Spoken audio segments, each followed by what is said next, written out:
first in-person Friday night service at the Irma's campus, our summer outdoor services. Of course, we were only allowed to have 50 people, but, uh, you know, after June 15th, it's all hands on deck, right? So just, I'll tell you Oh, the experience. really? Next week we don't have to register? I don't think I just registered.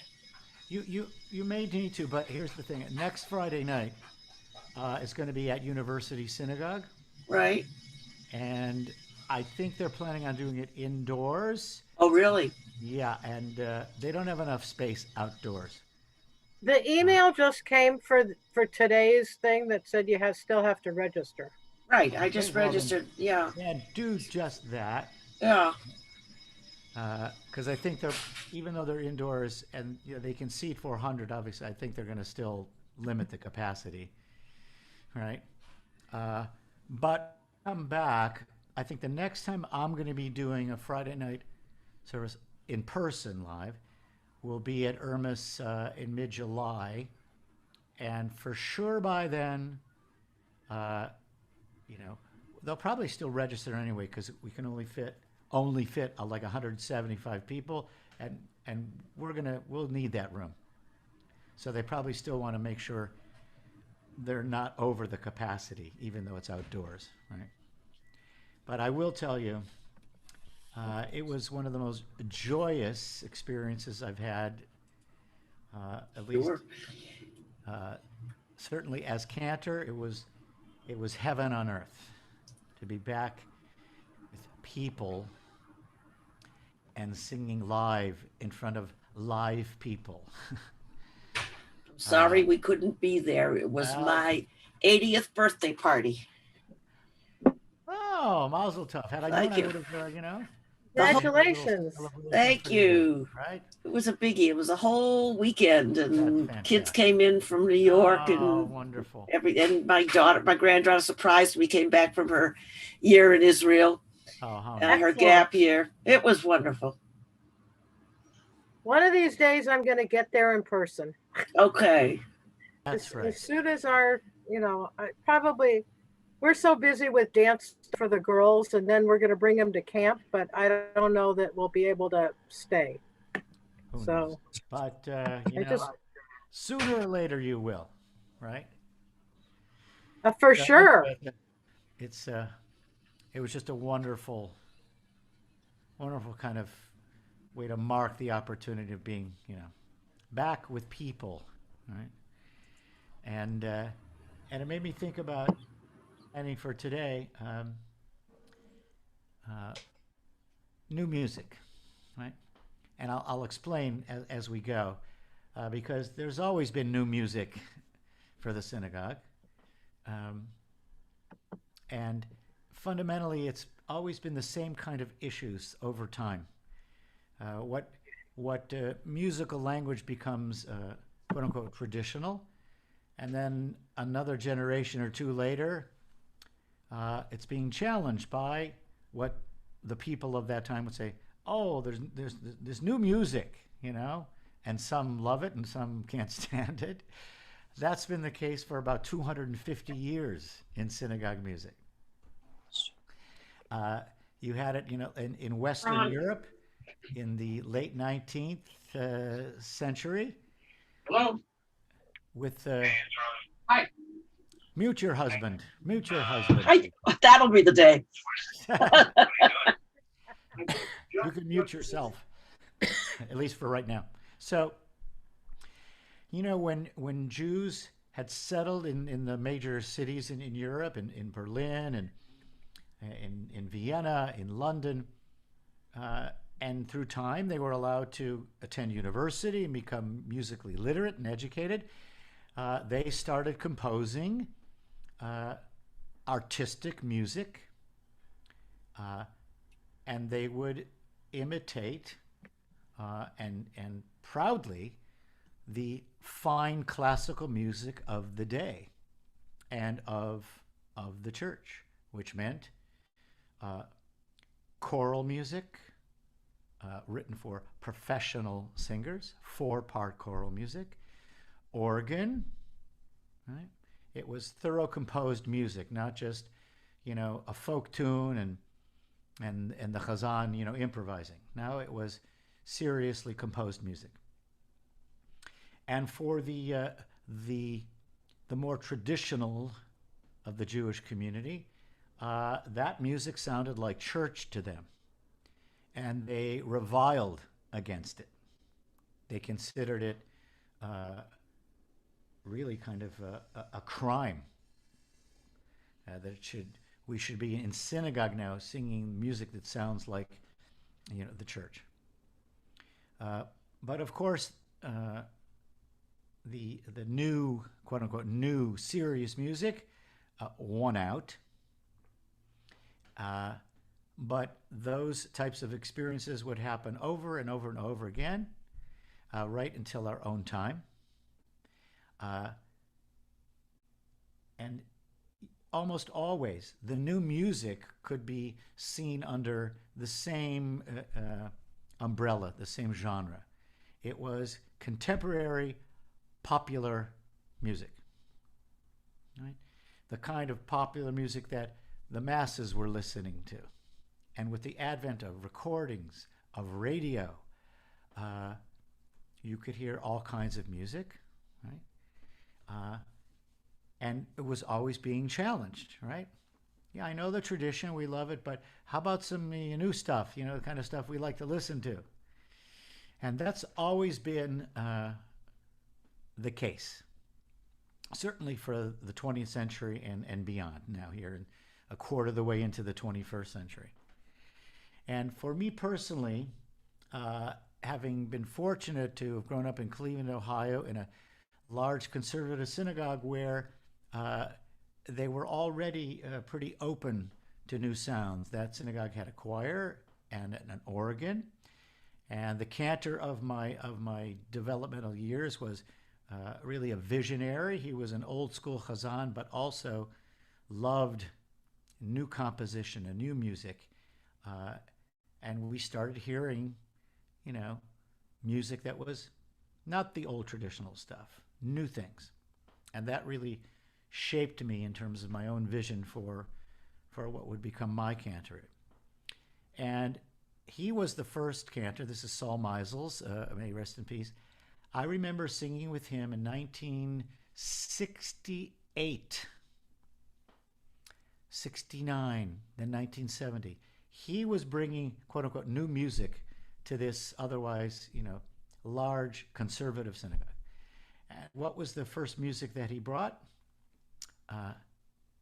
Debbie Friedman.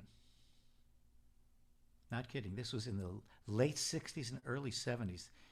May she rest in peace, Debbie Friedman, this really genius composer who just had an extraordinary genius in creating melodies that sounded familiar, but also fresh and new, and that resonated with people across the Jewish religious spectrum. So in 1968 or 9 was the first time, as a member of the youth choir, we learned to sing her setting of V'ahavta, which was in English. And you shall love the Lord your God with all your heart, right? And we would sing that in services in English. My cantor was brave. But that was the first time that I had the experience of hearing some new synagogue music that sounded like, pop or folk music of, that I would be listening to with my friends. And not long after that, cantor Jeff Klepper would add his voice to this quote-unquote new music, right? Shalom Rav Yisrael Amcha. Right? And this is a long time ago now. And so that new music would inspire other young composers and has continued to do just that. And this is our organic process. And I thought about this topic for today because for the last 6 weeks or so, I was asked to join the executive committee of Transcontinental Music Publications. That's the one publication house whose sole mission is to publish and disseminate Jewish music, and in particular music for the synagogue. And we've met now, let's see, about 5 or 6 times, 2-hour sessions, and we're listening to about 175 new compositions that young composers are sending in with hopes of it being published. We're in the midst of choosing these pieces to include in our new Shabbat anthology, which will be sent to every cantor on the face of the earth, and as well as Jewish musicians everywhere. So these young composers are, hungry to find one of their pieces in these volumes because, suddenly it goes to hundreds, if not thousands, of professional Jewish musicians and helps to build their name. But we all sit on this committee, there are 4 of us, and listening to piece after piece after piece, like, oh my goodness, that is so awful. That is so bad. It just sounds like, I don't even know what, imitating some folk singer, folk composer, whatever. And the issue also today is that these are not necessarily Hebrew literate musicians.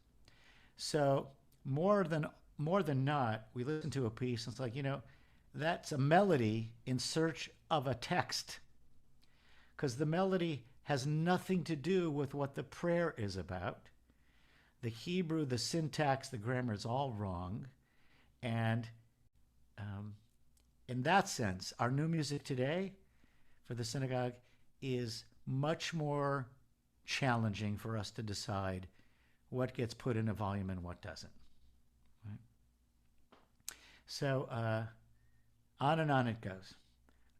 And we're trying to carefully choose a piece of music that's well constructed, that we hope actually has some connection to the text it's setting. That doesn't happen very often. But I did want to focus today on the new music that has worked, and I think will continue to work, right? So that's why I started with the mention of Debbie Friedman and Jeff Klepper. They're really the two who brought this whole new world to synagogue music. Those two in particular, in large scale way. Dozens and dozens and dozens of songs. And then fast forward for me, now I'm at a conservative synagogue in West Hartford, Connecticut, and I get my packet of new music from Transcontinental, and there's a piece in there, and I play through it, and I'm thinking, oh my God, if this is the new synagogue music, I'm so inspired. Okay? And what is that first piece that I heard? And Don Levy, we can pull up our first recording, the Okay. recording, and tell me if you recognize it when you hear it, everyone.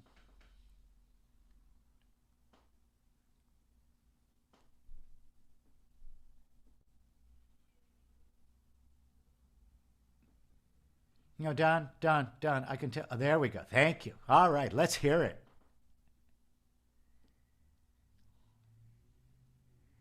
And there we go.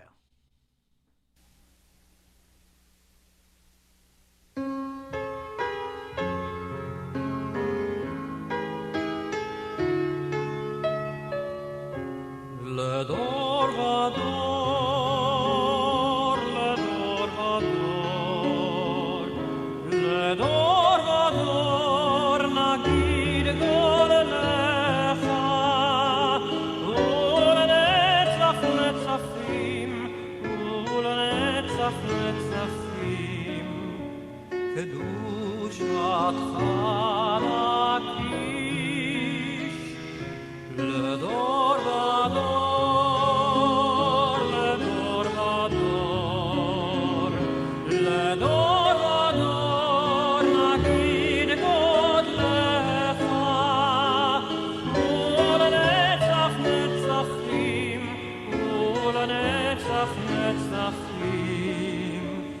קדושתך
נקדיש, ושבחך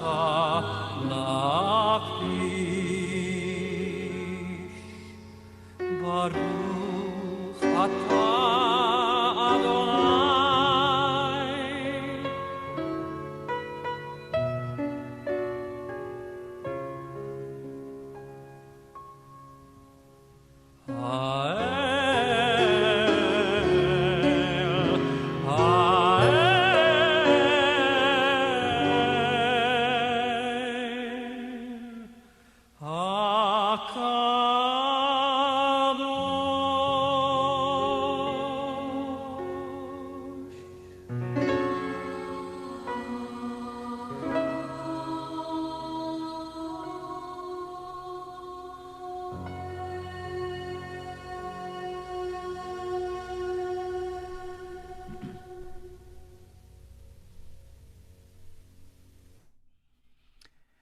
So, you can unmute yourselves, right? Quite familiar, yes? Yes. So, this is my friend and colleague, Cantor Mayor Finkelstein, who was the cantor at Sinai Temple here in Los Angeles for about 18 years. And left there a number of years ago and is down in Houston, Texas now. But I remember opening up the packet and seeing this piece, and I played through it. And after 8 measures, that's when I had that moment, like, oh my God. So the next week, I sang it in services, and I promise you this is the truth. After the service, I remember three men in particular who had become my friends there as well. They were on the board of trustees at the Emmanuel Synagogue in West Hartford, Connecticut, came over to me afterwards in tears. So help me God. And I got to know them pretty well. They were not criers, these guys. these were New Englanders. They don't cry unless, like, the Red Sox lose the World Series. In tears, the first time they heard this piece. And I knew why. Because they'd never heard any music like that in their lives in synagogue. And it spoke to them because it was their musical language that moved them so deeply. That and the fact that it's just a gorgeous melody. And it just transported them. And that's when I knew, okay, now I'm gonna look for more of this stuff. Right? And I contacted Mayor Finkelstein then. I did not know him at all. And I commissioned him to write a few pieces of music. And even years later, when I came to Wilshire Boulevard Temple, I've commissioned him to write another 4 pieces for us at Wilshire Boulevard Temple. A piece that we do for the opening. Now we use it for the opening of Erev Rosh Hashanah, but I commissioned him to write it for Rosh Hashanah the year after, or the year when we were going to be reopening, after we closed the sanctuary for remodeling. And he wrote a gorgeous piece for that. He's also written a few other pieces that I've commissioned, but that was a watershed moment for me. That we can do and hear beautiful contemporary melodies that people will love, right? And that was Meir Finkelstein, L'Ador Vador. And this, of course, since then he's written hundreds of pieces of music, right? And we'll share a little bit about those. In the last couple of years, with the advent really of the internet, composers from all over the world get to show their stuff and share their stuff with anyone who's interested. And a lot of things that have gone, viral, so to speak, have become also part of our synagogue musical language. There's a group in Israel called Nava Tehillah. It's a group of about 4 or 5 young musicians. And they've become very popular. I like some of their stuff, right? And here's an example, which anyone who's been following our services on Friday night know that, you've been hearing it. This is their beautiful setting of Shalom Aleichem.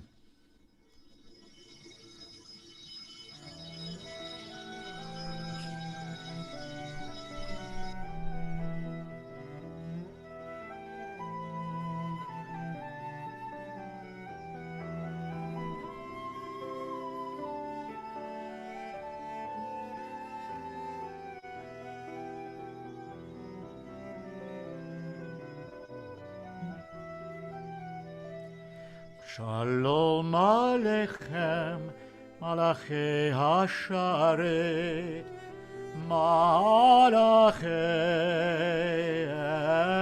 Elyon,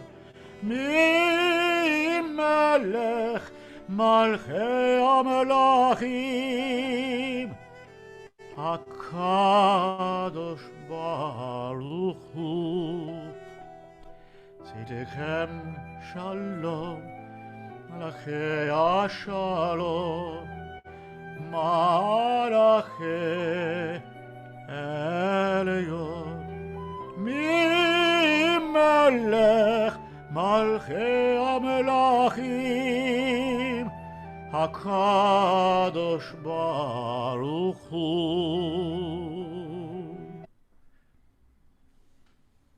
I won't make you, sit here and listen to all of these tunes, right? But this is it's been around for about 2 years now. Once I heard it, I had my talented arranger, Chris Harden, set it for a few instruments.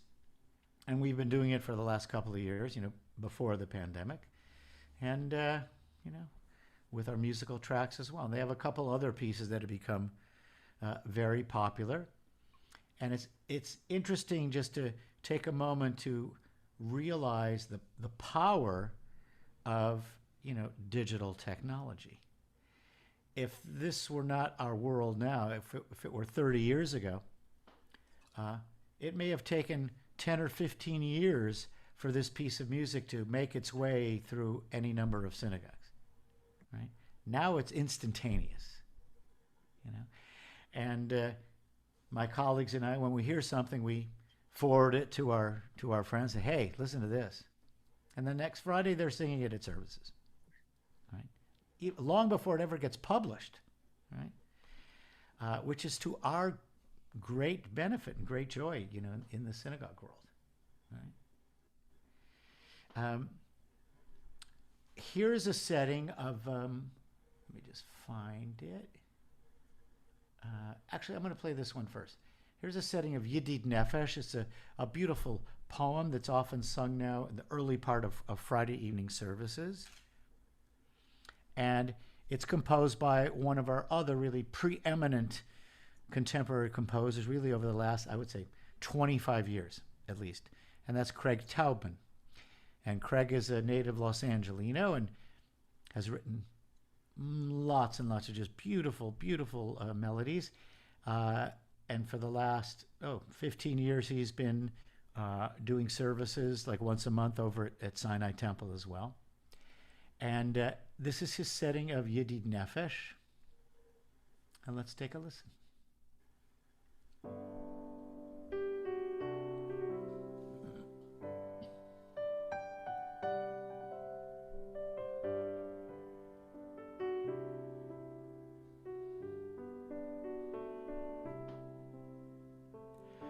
Yedid Nefesh, Ava Rachaman, Ava Rachaman.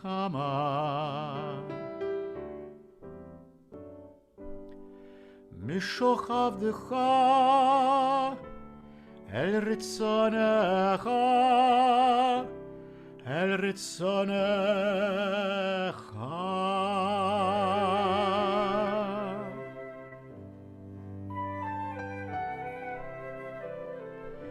Yedid Nefesh, Ava Rachaman, Ava Rachaman.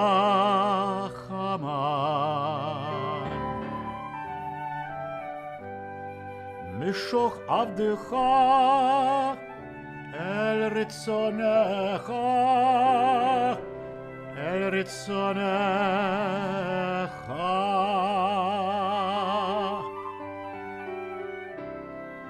Yarutz Avdecha, Kemo Ayar, Ishtachave, El Mularecha.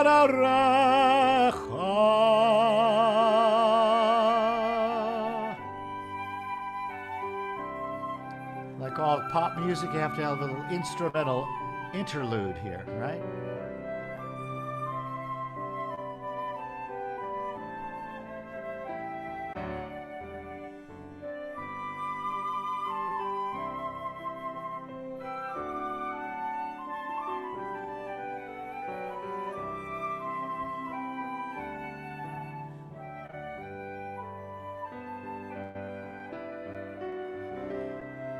Yarutz Avdecha,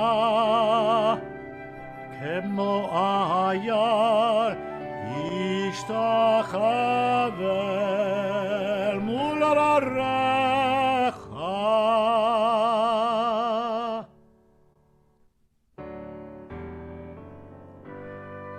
Yedid Nefesh, Ava Rachaman, Ava Rachaman.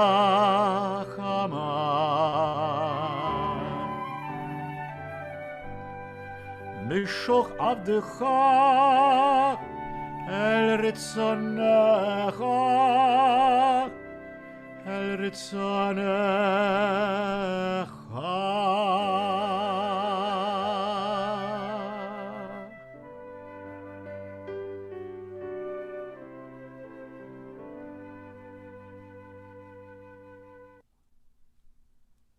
Sweet tune, right?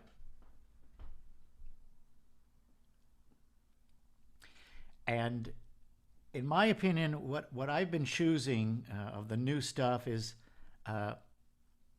for me, in my aesthetic choices, is the best of all this new stuff. Because I listen to a lot of it all the time, and I try to choose things that I think are beautiful, that have some kind of connection to the text. This is a sweet, engaging melody, and the poem Yedid Nefesh is exactly that. And a quality of melody that I think you and others would find engaging. Right? Another great source of our new music inspiration comes from where? Israel. Israel, of course. In a moment, we're going to hear a setting of the last paragraph, the last stanza of the Lachadodi poem, Boi V'Shalom. And I discovered this artist. His name is Yehuda Glantz. Yehuda Glantz. He's a contemporary Hasidic Jew and singer and composer. He was born and raised in Argentina to an Orthodox Jewish family. Moved to Israel, And I listened to a few of his things, and I said, I love this stuff. So, of course, what do? I either send a recording of him or a YouTube video to our brilliant arranger, Chris Harden, and I say, hey, Chris, arrange this for cello, flute, and oboe, right? And he, 3 hours later, I have a PDF of this arrangement. And poof, magic. So in a moment, you're going to hear, this is Yehuda Glant singing the last stanza of L'Chadodi, Boi v'shalom, ateret ba'ala. You're all familiar with that beautiful text where normally we ask the congregation to stand and face the door. This is the moment when we're greeting, right? We're greeting the Shabbat bride into our midst. And it's a magical, beautiful setting. It sounds like just a really cool kind of pop ballad. And for me, it works beautifully. So here's Yehuda Glantz singing his composition, Boi v'shalom.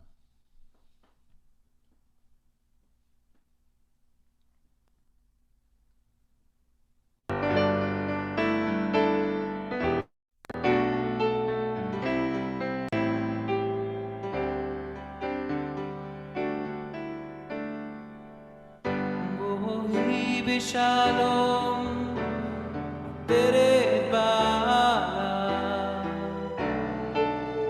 גם בשמחה ובצלה.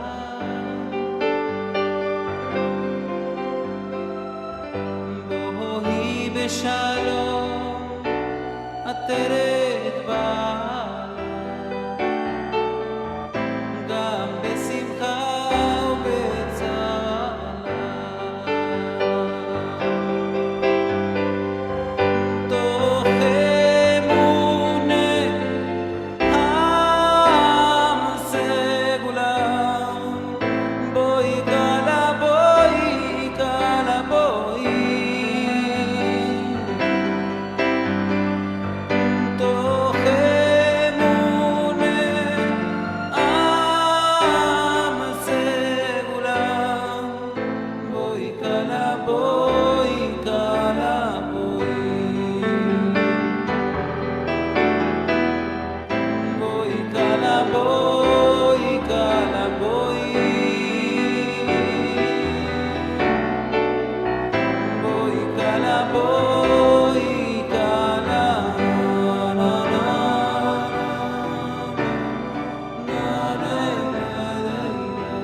All right, now, raise of hands. Who liked that piece? And be honest, right? Right, see? I think most of you liked it, and some of you, meh, and maybe one or two. Nope. No. I have a question. Yes. Did he write, is that's a standalone piece, or did he write for the entire? For the whole setting of L'Chadodi? Yeah, for Lecha Dodi. You know, as far as I know, that's a standalone piece. Okay, beautiful. I love it. Yeah, yeah, I do too. I mean, that's an interesting question though, Linda, because if it was attached to, some of the others, stanzas, it'd be interesting to hear what he did with those other stanzas.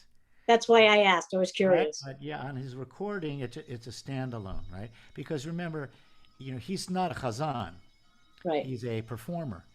So he has no need to be singing, 5 stanzas of Lecha Dodi in a concert, right? Right. Not anytime soon. No. But I've used it, singing whatever Lecha Dodi I might do on a Friday night, and then when I get home, this piece. It's beautiful. Yeah. Now we have two. Excuse me, Don. Yes, please. I weigh some of these as, do I hear a cantor singing solo, a production piece? Do I hear something that I can join in? Right. And I like a few production pieces at times, but some of these, I know I couldn't sing. Right. The jumps are too big for me, or the what do you call it, from the low to the high? The intervals, right? Yeah, the intervals are beyond me. So then I vote against them in my mind. Right. This goes to the heart of all the issues we cantors and those who are deciding what gets published are dealing with, because we have, there's a checklist of just a few questions, right? When we decide what we're going to publish. Is it connected to the text? Does it have compositional integrity, right? And the third question,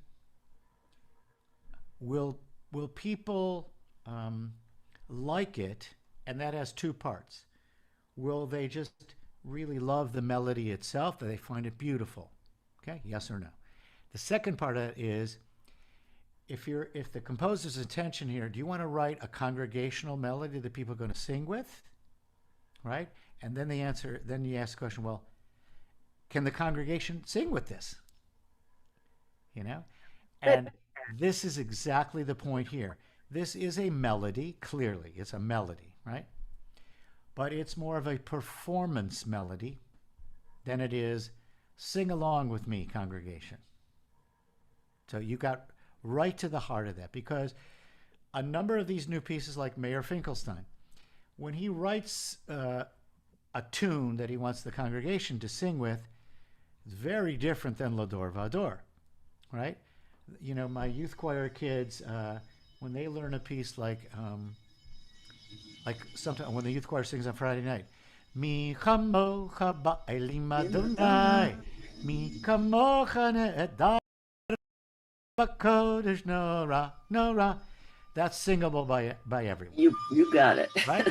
Yeah. It's a contemporary tune. It's fun. It's our musical language, but that's easily sung by the congregation. If it's L'Ador Vador, L'Ador Vador, L'Ador Vador, that ain't going to be sung by the congregation. They'll try. They'll try, but they'll screw it up. That's an octave leap right there. Don, Yes. I also feel like, I listened to what you just said about, the placement of how you choose the music. Right. But I also think, I can't sing anymore. It's just, that's beyond me. But it also is, in my mind, where does it put me in that service? Absolutely. Whether it puts me in a meditation mode, whether it puts me in let's hop and sing and dance all over the sanctuary. It's just a matter of what mood it creates for me when I'm at services or even online watching service. I can sit here watching services and be bouncing all over the house. And some of it, I just sit here and wonder, why am I listening to this? Yeah. Well, between Risa, your comments and yours, Merle, I should have you guys come on The executive committee meeting with the publication committee. sure. because no, you have now expressed, the 4 to 6 fundamental issues that we have to deal with Deal with. when we're deciding what music gets published. There's one more that we have to deal with too. At least I feel I have to, and that's a sense of responsibility to synagogue music. And when I hear like this cute little tune or something, I'm thinking to myself, yeah, people will sing along with it and they'll probably enjoy it. I said, but is that the best we can offer? Is this our legacy? Right? Because in a lot of congregations, these types of just sing along melodies have obliterated all the rest of our beautiful cantorial music where the cantor I actually, agree. right, sings Yeah. something that is intended to be listened to and to be moved by. Right? It reaches a point with me too, like with our cantor here. If I keep hearing the same thing over and over and over again every week, it's like, okay, move on to the rest of the service. It's Yes. like, I know you know more, and I'm not trying to be critical. No, But no. I know you know more. Why Yeah. aren't we using it? Right. Why aren't we doing something with it? Right. There's another aspect. Debbie Friedman also was among the first, if not the first, who put English and Hebrew together That's right. in the text of it. Correct. And some of this music that you're playing is all English or all Hebrew. And I miss that. I guess it's a teaching element actually, where congregants can pick up some of what Hebrew is, because the Yeah. translation or the meaning is right there in the music that they're singing, like the Mishiberach. You can No- sing a no Mishiberach that's question. fancy, and you can sing Yeah, one that teaches exactly. you what it I is. will tell you, Risa, and everyone that listening, this last 6 weeks, there are a lot of new compositions that function just that way, Hebrew and English. One of the problems that this committee has been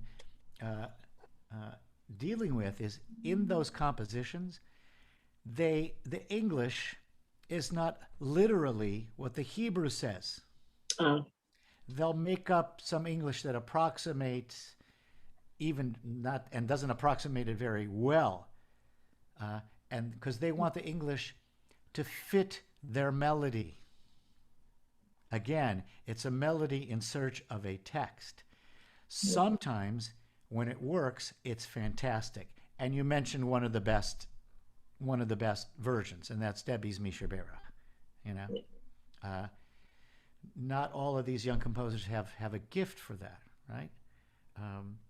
But also part of it is there are congregations where even Wilshire Boulevard Temple, and I may have mentioned this in one of our last 40 Music Matters sessions, but one year on Yom Kippur in the Yizkor service, I added 2 new pieces, and both were in English.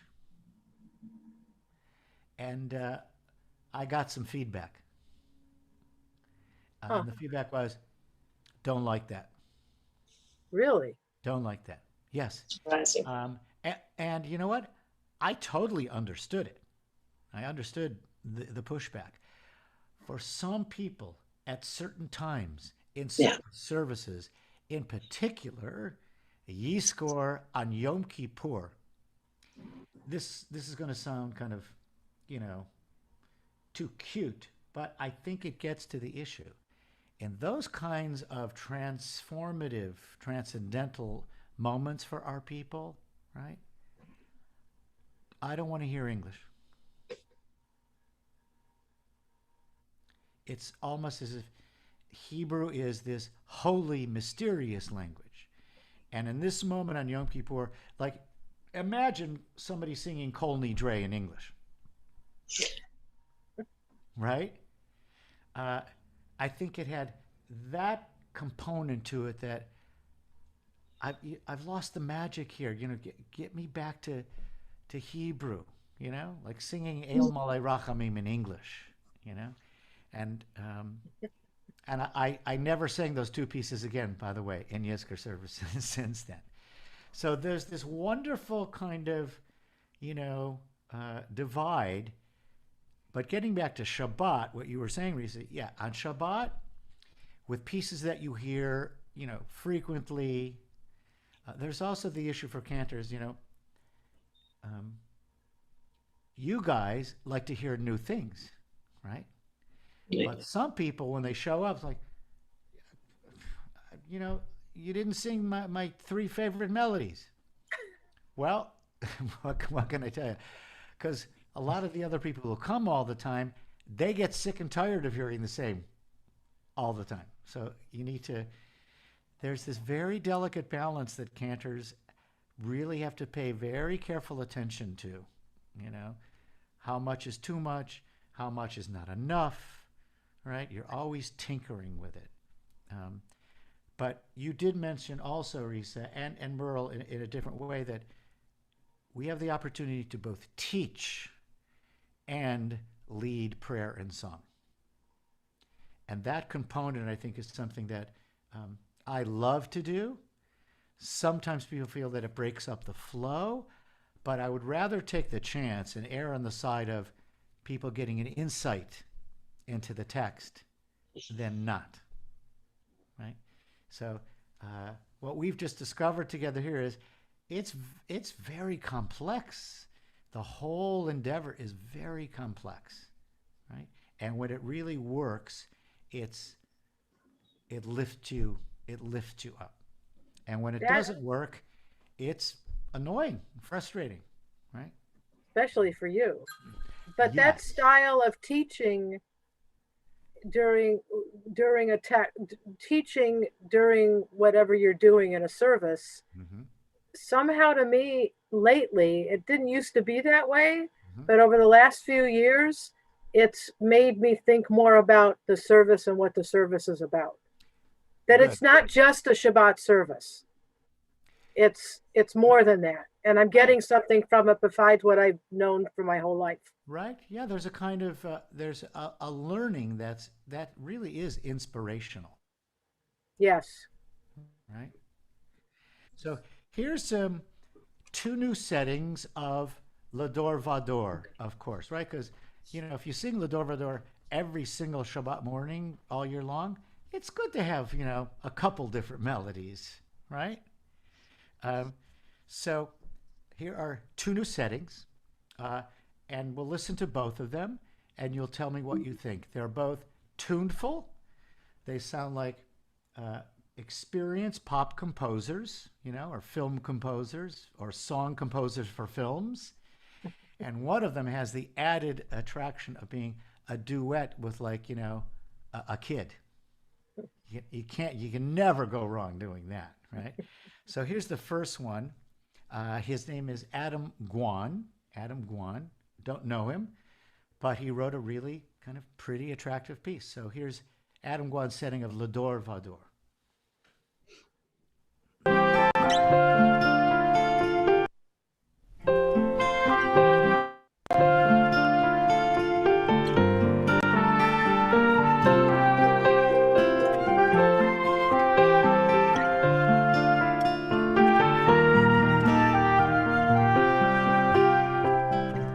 לדור ודור נגיד גודלך ולנצח נצחים קדושתך נקדיש לדור ודור נגיד גודלך ולנצח נצחים קדושתך נקדיש לדור ודור נגיד גודלך ולנצח נצחים קדושתך נקדיש לדור ודור נגיד גודלך ולנצח נצחים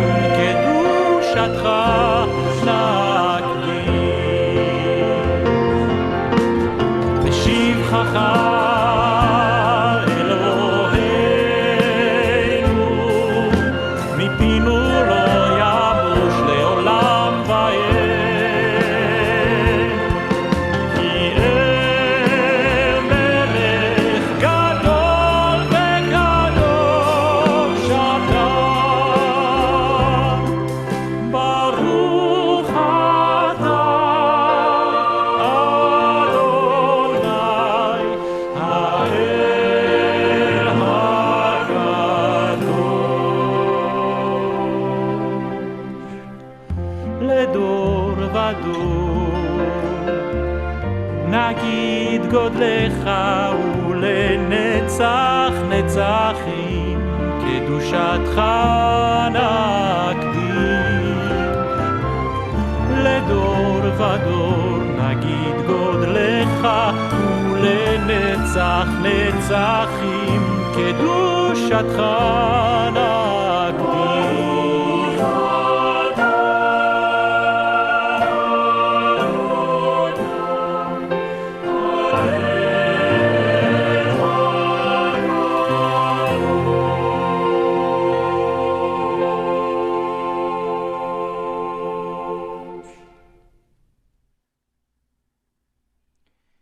So as you can see in that photograph, this is by my friend and colleague Cantor Ozzie Schwartz, who's the cantor at Park Avenue Synagogue in New York. And he's been commissioning a lot of new music. So keep that version in your brain. And now here's a second one by I think his first name is Scott, but his last name is Weiss. That's all you need to remember. And here's the duet.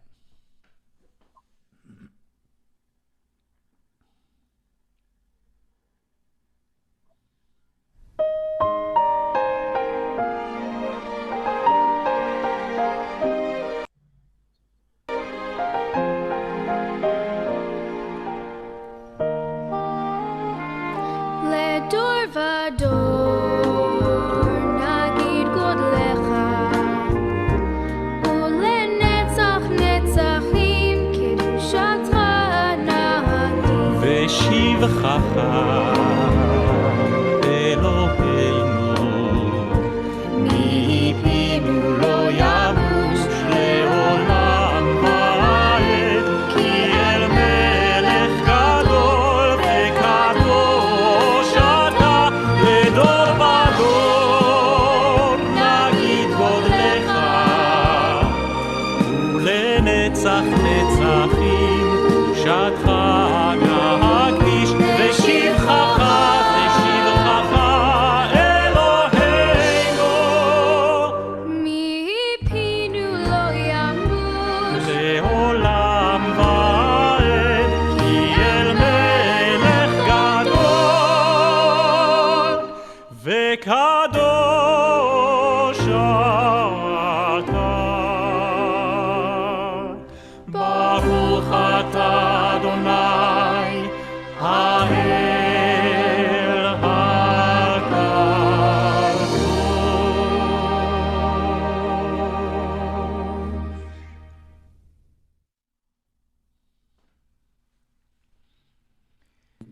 So one thing I want to mention, that what is required of a cantor, and in particular in this case of Cantor Ozzie Schwartz at Park Avenue Synagogue, which is a conservative synagogue, albeit very progressive in many different ways. And they have long been at the forefront of commissioning new works for the synagogue. From the 1930s onward, their longtime late cantor David Putterman commissioned countless pieces of music, many of which were composed by major world-renowned composers. They weren't pop composers. He commissioned Leonard Bernstein to write a Hashki Venu. He commissioned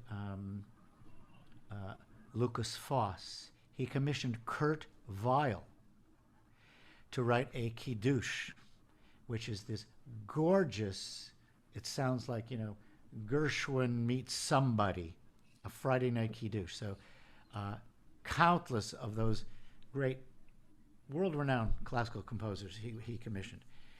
They're still doing that, but they're not commissioning classical composers, but pop composers. So the interesting or challenge, the way I see it, is Ledor Vador, when it's sung on a Shabbat morning, has a very specific sound and melody content according to the tradition, right? It would be in this mode. Ledor Vador nagid godlecha v'nenezah nerachim kedushach nagdish v'shivach Eloheinu miminu lo yamush le'olam va'ed. Baruch atah Adonai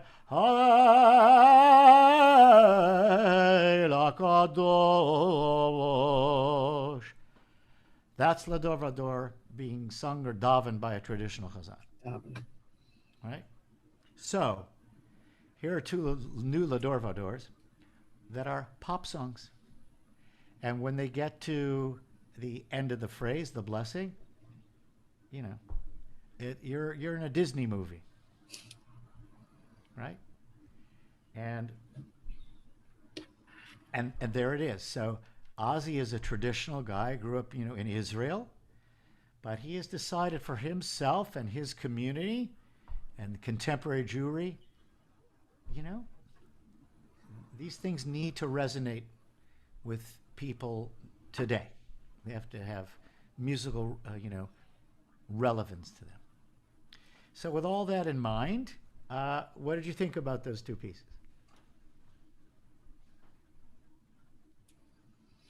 Come on, Risa, give it to me straight. Okay. The first one I thought I was going to like, and then it jarred me. It changed. It completely changed its mood and left me cold. I enjoyed the first part. Right. And I certainly loved the second one. Right. When he brings in the choir in that first piece, it kind of changed its the mood. Right. Everything. Yeah. And the second one? I loved. Uh-huh. Okay. Well, I was thinking Puccini, give me something that I can keep hearing the same theme, and pretty soon I love it because I know it. So by the time you get to the end of that one, I'm comfortable with it. It's become my music. So I like those. It's the greatest challenge for any tunesmith, right? Write a melody that's going to catch the listener like in 4 bars. And then you repeat it a few times, right? And then you interpolate something else, right? That leads to it, and you come back to the original. That's pop songwriting, right? And that's it. It's also, the masters of jingle writing. You have to write a melody that's like, 4 bars long. They hear it and instant in my brain, right? And those composers, many of them, they're genius composers, right? I wonder today, if the great pop composers of years gone by, like Gershwin and Harold Arlen, they could have made hundreds of millions of dollars if there was such a thing in their own time. Write jingles for movies, for television, right? But Barry Manilow was one of the most successful jingle writers before he became a star. You deserve a break today at McDonald's. Think about the genius of that.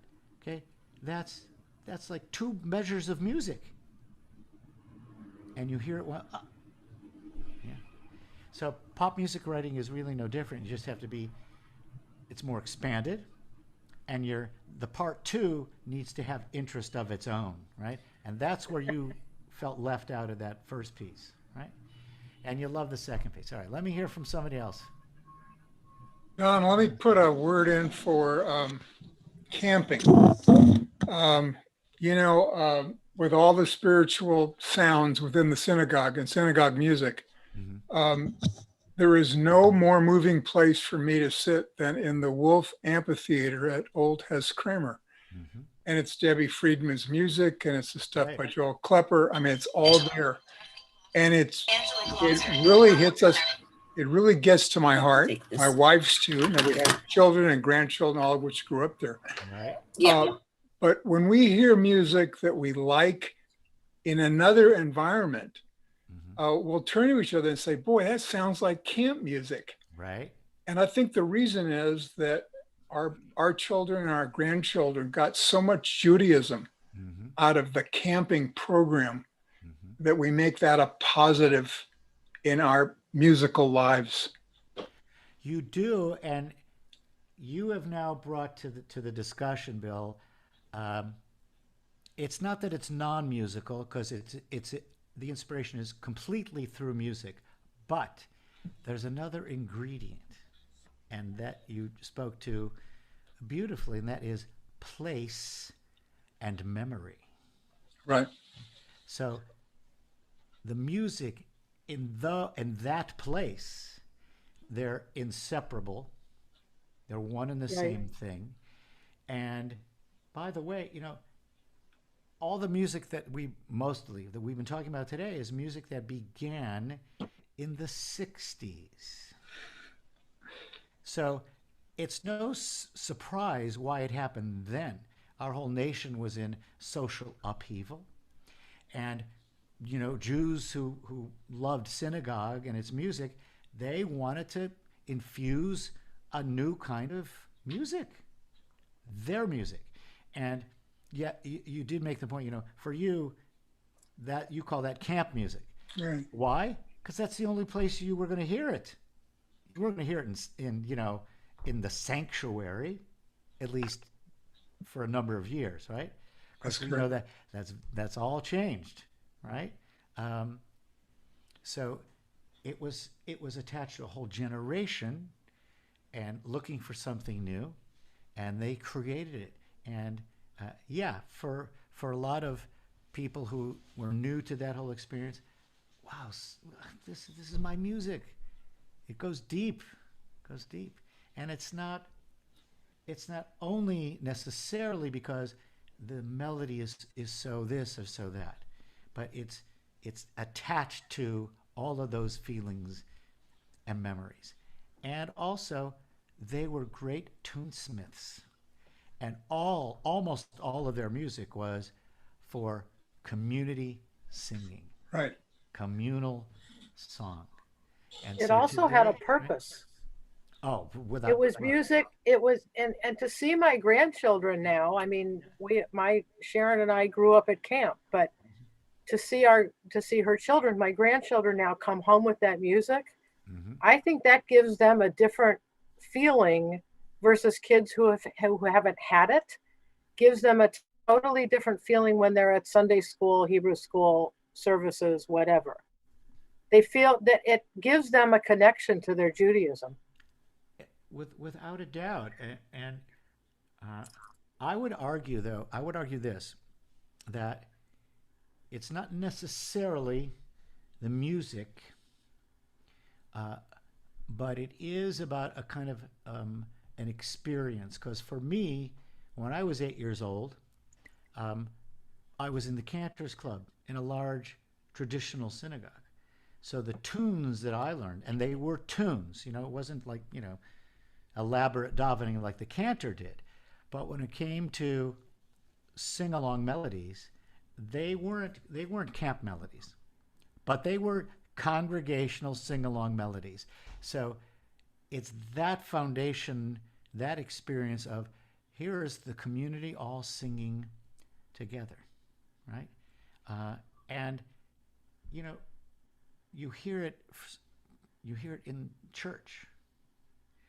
When they, even like in a big formal church, when they're singing a hymn that everyone there has known since they were children, you have 2,000 people singing together. That is the experience. So by that I mean to clarify that it's not necessarily what the melody is, it's that it is, or what its quality is, it's that it is shared by so many people. Right? Yes. And that's hard to create. Here's also why camps are so powerfully successful. Because when you're at camp, you're going to have Friday night, Shabbat service with 500 other kids. And you're all singing together. And if you go to camp for 8 weeks, 8 straight Friday night services, you're all singing together with 500 kids. If we could replicate that experience, bring me 500 Jews for 8 straight Friday nights at Wilshire Boulevard Temple, we could create the same experience. Some of the Definitely. music might be different. Some of the music would definitely be the same. Would be camp songs too. But it's that experience that makes that even possible. Right? And for, Jews of yesteryear in conservative synagogues, I remember when I was a kid too, this is, 1960s, there were 600-700 people in temple on a Friday night at the 8 o'clock service. And Shabbat morning, there were 300-400. So they had that experience every week, right? We know that's not the same experience today, right? No. But Sadly. right? But clearly, what is seen through all of it is the power of melody, the power of music, whatever it happens to be, right? So, I'm gonna end with this next piece. I don't even know if I can sing it because it's set very high, and I'm just, I'm going to sing it with my track. But it's a pretty new setting of Micha Mocha. You can never have too many Micha Mochas either, right? And I've sang it a couple times on our live stream, and I did it this past Friday night in person. Let me just see if I have my... Oh, I'll sing enough of it from memory. I think I know the words to Micha Mocha. His name is Eran Eldor, and an Israeli composer. It's a pop song, and the version that you hear on the track, when I listened to the piece, I said, this piece needs an instrumental solo in the middle somewhere, because I wanted it to sound like a pop rock thing, right? And I first tried it with saxophone. Didn't work. I said, I need a great, pop rock electric guitarist, right? And I happen to know that our fabulous cellist, Hope Easton, that her brother is a world-class guitarist. So on the track you're going to hear is Hank Easton in the guitar solo, okay? So I'm just going to kind of croon through this guy because, I don't try to sing too dramatically unless I have vocalized first. That's like getting on the tennis court and not stretching beforehand, right? So here is this Eran Eldor, a setting of Micha Mocha. And let me just make sure I'm playing the right thing for you guys. Okay, are you ready? I hope I am.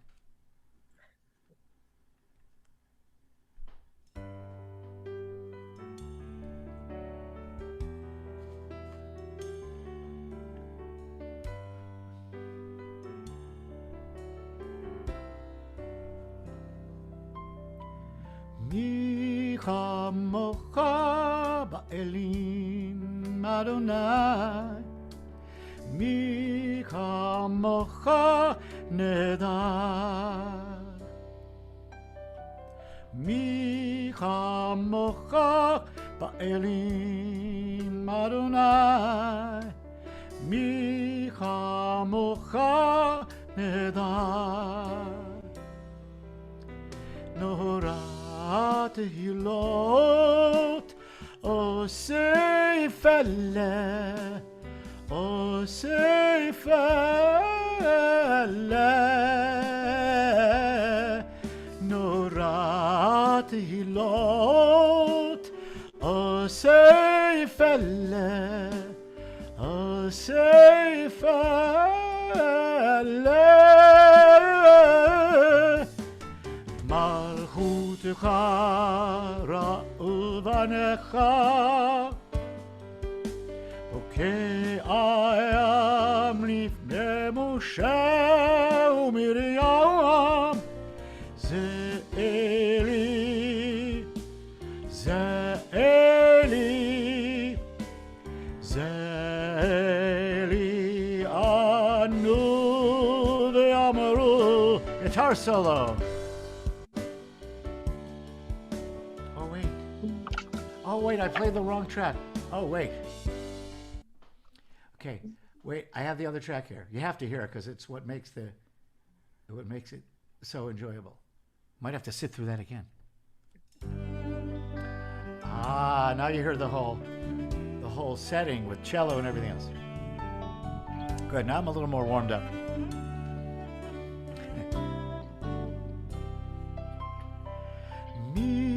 כמוך באלים אדוני, מי כמוך נהדר. מי כמוך באלים אדוני, מי כמוך נהדר. נורת הילות עושה פלא, עושה פלא.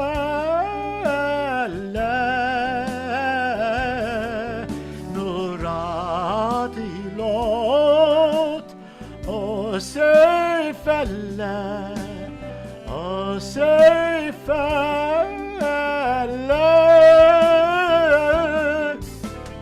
מלכותך ראו בניך, כאיים לפני משה ומרים. זה אלי, זה אלי, זה אלי אנו ויאמרו. Here we go.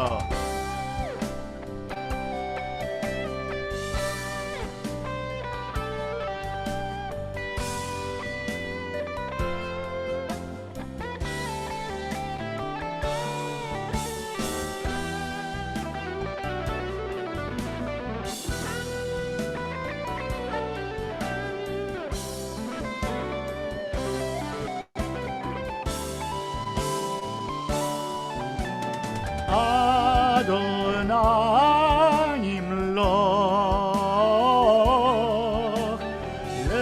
לעולם ועד.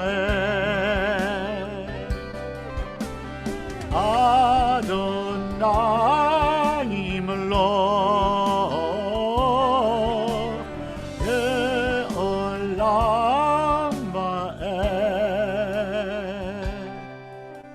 מי כמוך באלים אדוני, מי כמוך נהדר. מי כמוך באלים אדוני, מי כמוך באלים נהדר בקודש.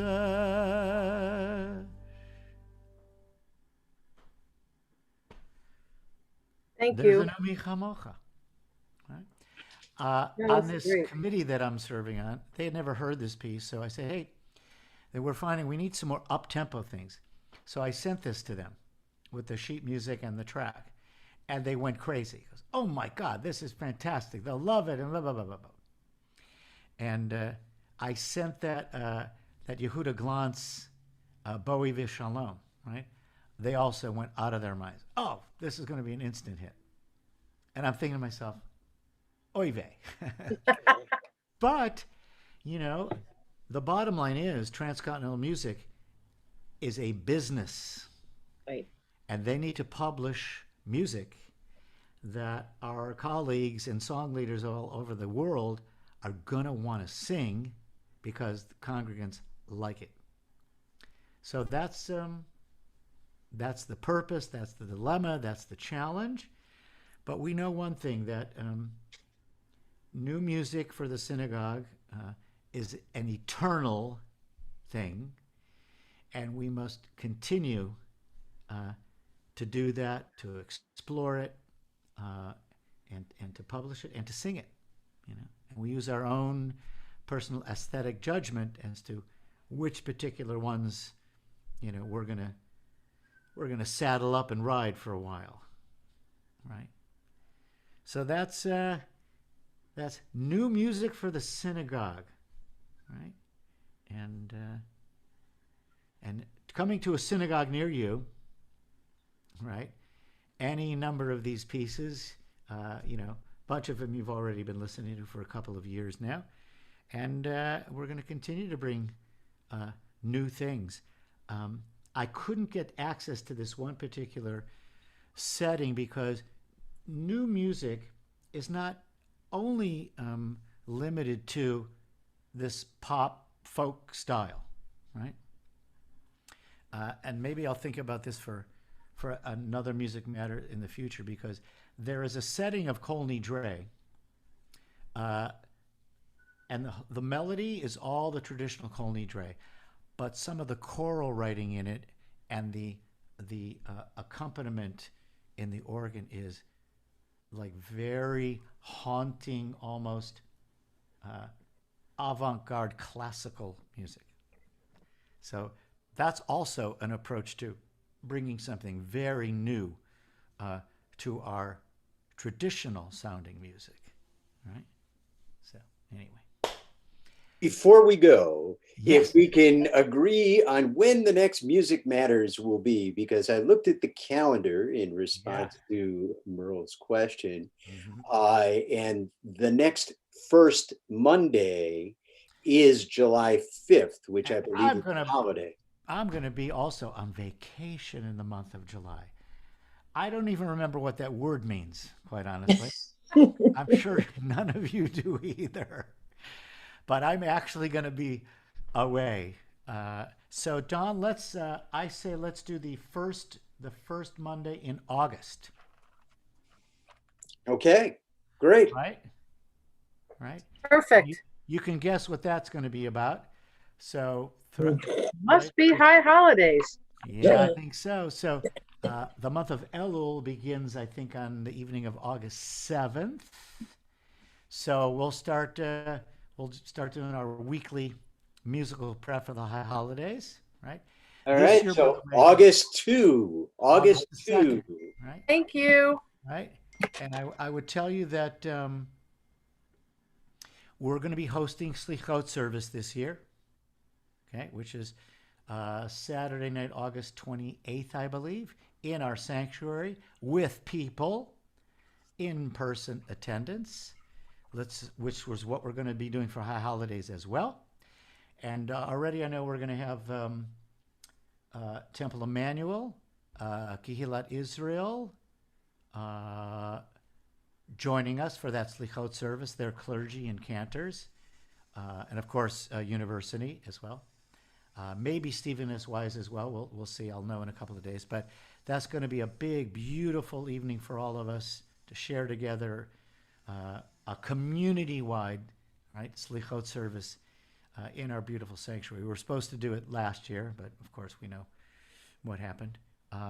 And all of our clergy at Wilshire Boulevard Temple we're arranging a whole series of teachings and education through the whole month of Elul as well. So you'll look for that. Excellent. And I'm working on it. It's not official yet, but Friday, August 6th, we're working on doing a in-person Friday night service at the Irmis campus outside on the lawn with all clergy and doing a big musical event. So because our one synagogue, but our two communities, University and us, won't really be together on the high holidays. We're going to be at our individual buildings. So I thought this would be a great idea to get everybody together in one place before the high holidays, and have a dinner out on the lawn and a big Friday night service. So look for that in the coming weeks as well. Okay. So stay well. Thank you. And I'll Thank Have a you. great vacation. and You've you earned it. too. Enjoy.